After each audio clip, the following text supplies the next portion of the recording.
Waking up at the crack of dawn before you're ready to start the day sucks. Oh, it's so hard. And I don't want that for you. I know I hate it myself. And so I'm here to give you 6 tips to get your kiddo sleeping later. I'm Liz, founder and lead sleep coach at Little Dipper Sleep, and I'm honored to be here supporting you and sharing tips with you to help your whole family to get stellar sleep the low stress way. So let's jump into it. Early rising, how can we put a stop to it? The first tip is one that I'm sure you've probably heard before. You gotta keep nighttime dark and boring.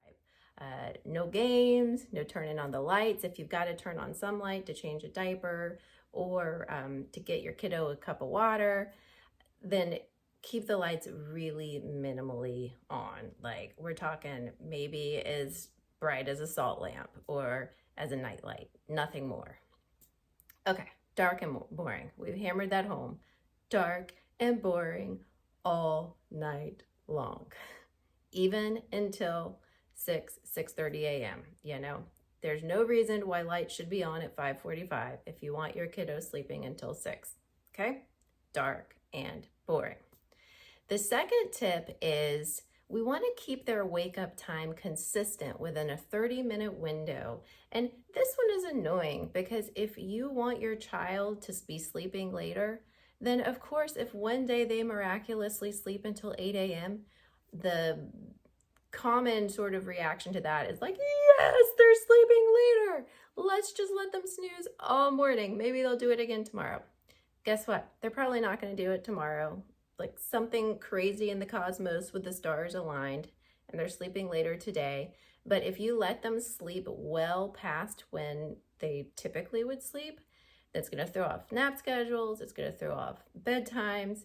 And really, we need schedules to be consistent, not rigid, but consistent before we can expect them to be sleeping later. So try to keep the morning wake up time within a 30-minute window every single day. So if the typical wake up time or what you're hoping for realistically is 6 a.m. or 6:30, then keep it dark and boring until 6 a.m. or 6:30, even if they're up earlier.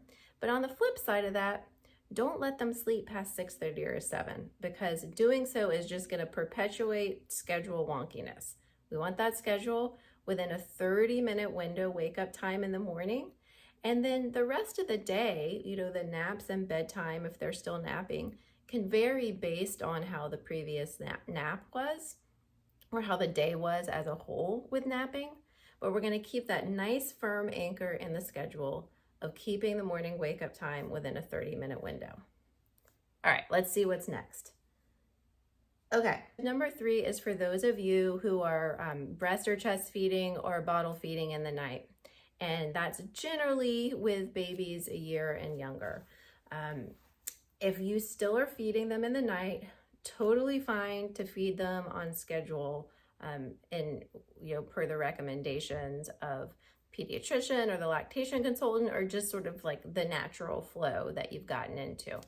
But say you've fed your baby at midnight and then again at 4 a.m. If they wake up at 5:45, don't feed them again. Wait to feed them until it's time to start the day. Because if you give them calories in that little period of time right before they should be starting the day, they're just going to keep waking on up for that feeding. So try to hold off on feeding them until it's time to start the day. Tip number 4. Yes, this is a good one. If your baby is still napping or your child is still napping, which hopefully they are if they're under 3, then you're going to want to make sure that you don't nap them too early. So here's what happens. If, say, your 6-month-old wakes up at 5 o'clock in the morning and then you do their first nap at like 6:45 or 7 a.m. because they're tired and cranky, like I get it, they're tired and cranky, they need a break, you need a break. But try to hold off until the typical nap time to put them down. And the reason for this is that if you nap them too early, sort of based on what would be biologically appropriate for a 6 a.m. or later wake up, then you're just going to keep kind of pulling that schedule earlier and earlier and earlier. So, rules of thumb: if your baby is on a 3-nap schedule, try to not nap them before 8 o'clock in the morning. If they're on a 2-nap schedule, try to not nap them before 9 o'clock in the morning. If they're on a 1-nap schedule, try to not nap them before 11 a.m. And that's going to help to prevent you from letting their schedule migrate earlier and earlier and earlier. Okay, so tip number 5. Now this is a really good one. If your kiddo wakes up and is ready to start the day at 4 or 5 o'clock in the morning, or before, what their typical wake up time is, the tendency is for us to go into the room and be really frustrated.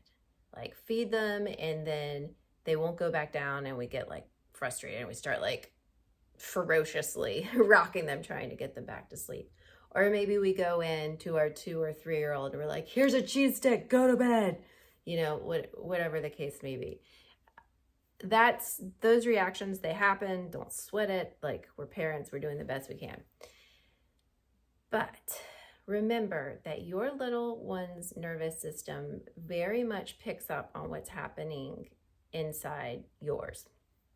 So if you are stressed, if you are frustrated, and you go in there at 5:30 trying to get them back to sleep, they're going to pick up on that stress. They're going to feel that frustration. They're going to internalize it. And it's going to do the exact opposite thing that you want to be doing. So I'm not saying don't go in there. I mean, in some cases it is appropriate. If your baby or child wakes up at 5:30 and they can self-soothe, then okay, give them some space, let them figure it out. But if they need your help falling back asleep, and they, are feeling anxiety or stress or frustration or whatever, what you need to do instead, and this is a lot easier said than done, but it's a nugget of wisdom for you all to try to work toward, and that I work toward on a daily basis. Try to keep yourself calm and confident and relaxed. So take some long, slow breaths before you go in there. And maybe rather than vigorously trying to rock them back to sleep, what about just laying on the floor and taking long, slow breaths, or just gently patting them? Even if you need to put headphones in with some nice calming music on so that you can stay centered and calm and relaxed, as opposed to hearing them cry or whine, that's great too, because the calmer you are and the more collected you are internally, the easier time they're going to have falling back asleep. So again, this one is so much easier said than done. When we get woken from a deep sleep in the morning and we really just want to go back to bed, our cortisol is probably going to spike. We're probably going to get stressed out. Take some long, slow breaths, listen to some music, listen to a meditation, whatever you need to do. And you can do those things while you're with your child. Just try to bring your nervous system down to a relaxed state so that they can feed off all of those pro-sleep vibes coming from you and have an easier time falling back asleep. Okay, number 6. Make sure your kid isn't overtired at bedtime. This is really counterintuitive, but if, say, your kiddo's been waking up really early in the morning and your first thought is well, dang, I'll just put them to bed later, then they'll sleep later. They're probably going to either wake up at the same time or wake up even earlier. So in most instances, putting your child to bed earlier will actually get them sleeping later. Now, this changes a bit once you get into toddler and preschooler world, but the same is true. You don't ever want to put your child to bed overtired, because the chances of them waking up earlier are increased. Okay, so that was 6 tips to get your baby or child sleeping later. Give them a try. Let us know in the comments how they work out for you. And don't forget to hit the subscribe button so that you can stay in the know on all of the stellar sleep tips to keep you and your family sleeping well with little stress.